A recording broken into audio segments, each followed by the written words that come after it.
Hi, this is Adam Green, and this is Crash Course APUS History, and today we'll learn about General George B. McClellan, and possibly the most influential battle on the seas during the Civil War, the Battle of Hampton Roads. Mr. Green, I thought this was a battle on the sea, not on land. No roads exist in the water.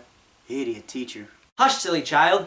The Battle of Hampton Roads was called Hampton Roads because Hampton Roads was the name of the bay the battle was fought in. Mr. Green, what's a bay? Just play the intro.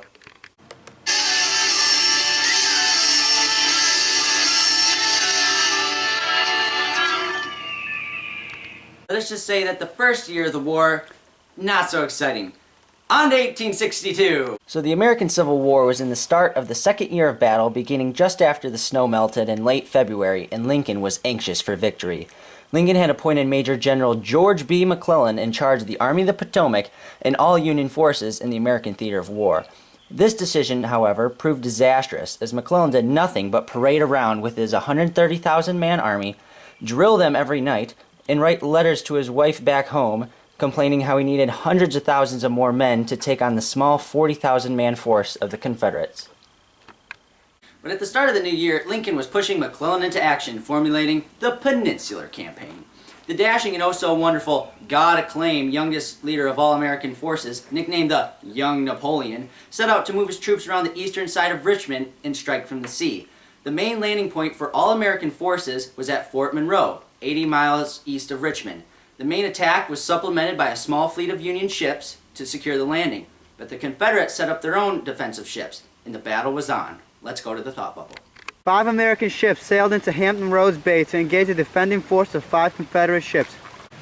The CSS Virginia, formerly the USS Merrimack, was ordered to sink the USS Cumberland, a wooden support ship at the front of the Union fleet, in which the Virginia smashed its 1,500-pound ram into the hull of the Cumberland, mortally wounding and sinking the ship, killing 121 out of 376 sailors aboard, but in the process getting stuck in the side of the Cumberland, almost sinking with it. After seeing their ship go down, the Monitor sprang into action, and the Battle of the Ironclads had begun.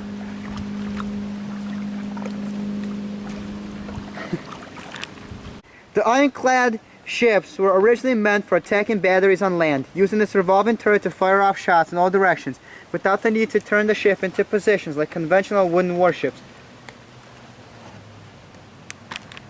On March 9th of 1862, when the two ships met in the center of Hampton Roads Harbor, the first meeting between the ships of their kind was a destructive one.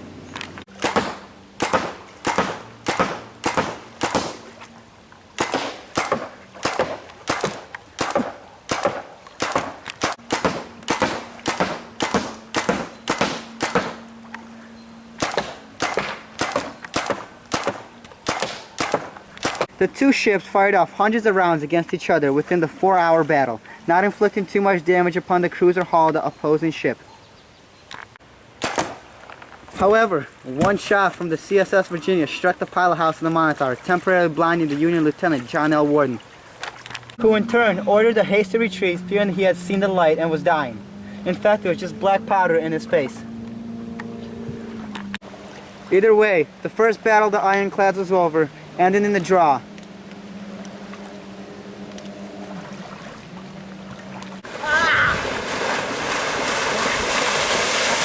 So the war wasn't really affected by the small battle between two iron-covered ships, but the idea of using iron-covered ships was quickly becoming very popular. Obviously today we don't see many wooden ships sailing around going into battle.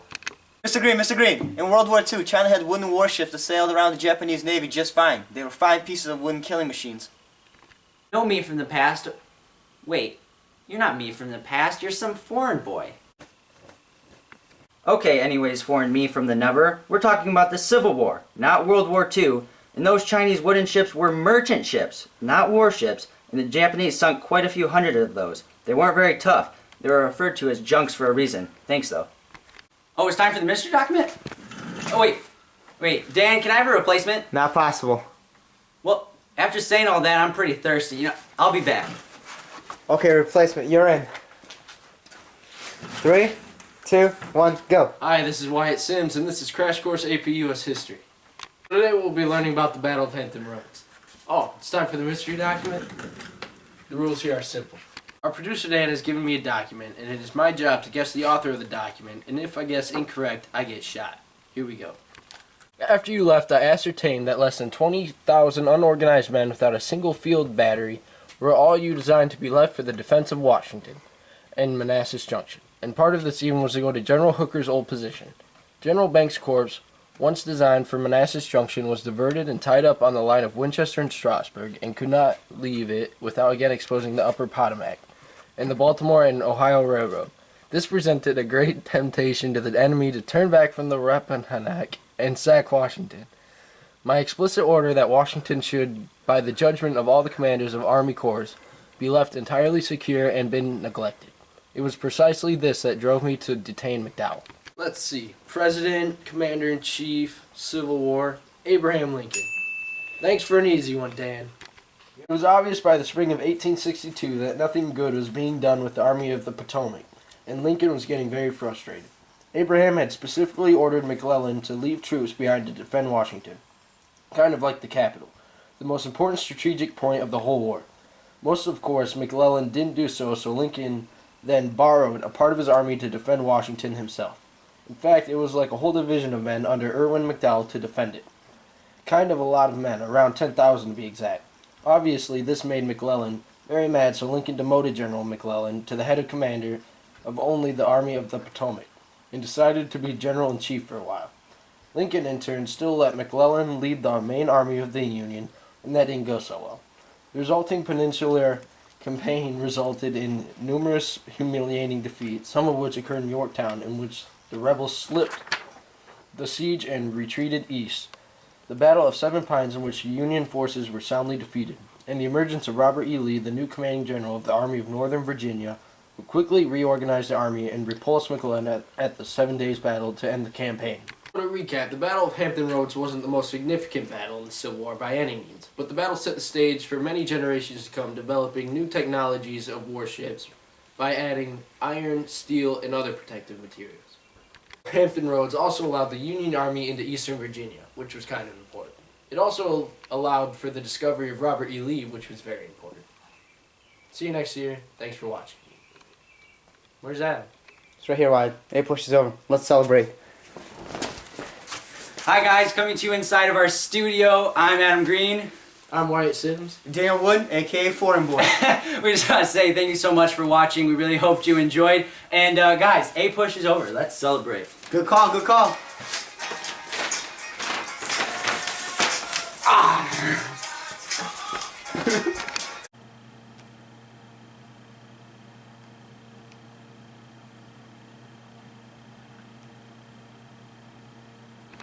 Three, 2, 1, go. Hi, this is Wyatt Sims, and this is APUS Crash Course History. It's time for the mystery document. To move his the nickname. Idiot teacher. Mr. Green, I thought this was a battle on the seas, not land. No roads exist on water. Idiot teacher alert.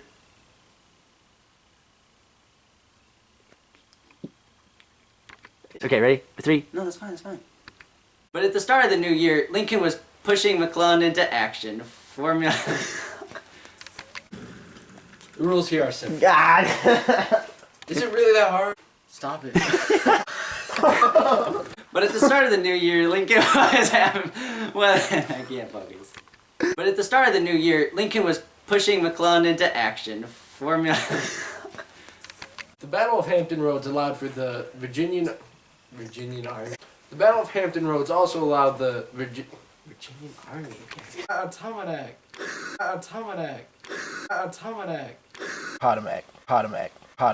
Hush, silly. George B. McClellan. Wait, you stop it? Oh. See you next year. Thanks for watching. Adam. Oh shoot, I have my maps up.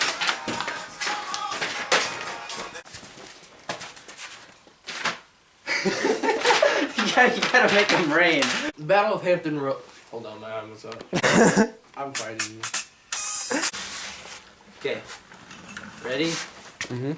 Oh, wait. Yeah. Okay, after I said the Battle of Hampton Roads, then that's when you cut, okay? Yep, gotcha. Hey, Adam. What? Are you recording? No. Hi. Okay, zoom out. Say. Oh my gosh. Oh my gosh. Oh my gosh. Why? Come on, we have to go. Why do I have all the bloopers? I got you. But, there. Right there? No! Keep going.